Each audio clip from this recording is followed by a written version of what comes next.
អស់លទ្ធភាពហើយមិនដោយទៅតាមដំណើរក្រុមយ៉ាងនៅមិនប្រសើរមានតែដើរផ្លូវរៀងខ្លួនចោតើបងគួរធ្វើយ៉ាងម៉េច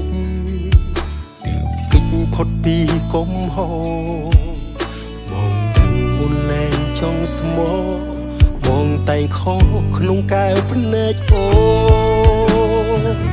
ជ្រឹងយកការចាកចេញចង់បំពេញបំណងលំចោលគ្រប់យ៉ាងធ្លាប់មានរួមគ្នាកន្លងធ្វើជាអ្នកដទៃបើគេសួរអូនបាត់បងទេណាប្រាប់គេចោលថាបងសាវ៉ាមានអ្នកថ្មីបងអាក្រក់មិនសមនោះល្អដូចថ្លៃគេជប់សង្ស័យដេញដោលទៀតហើយនៅពេលគ្មានប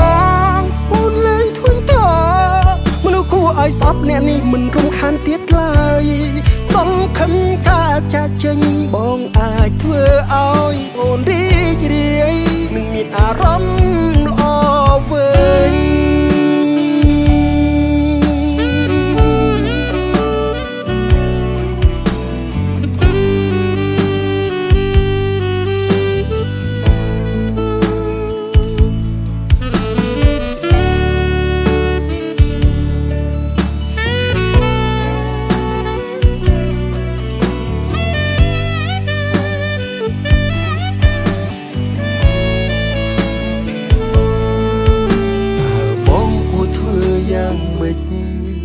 ទើបអាចគេចេញផុតពីកំហុសបងដឹងអូនលែងចង់ស្មោះបងតែងខកក្នុងកែវភ្នែកអូជ្រឹងយកការចាកចេញចង់បំពេញបំណង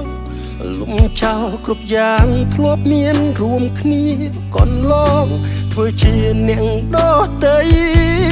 បើគេសួរអូនបាត់បងទេណា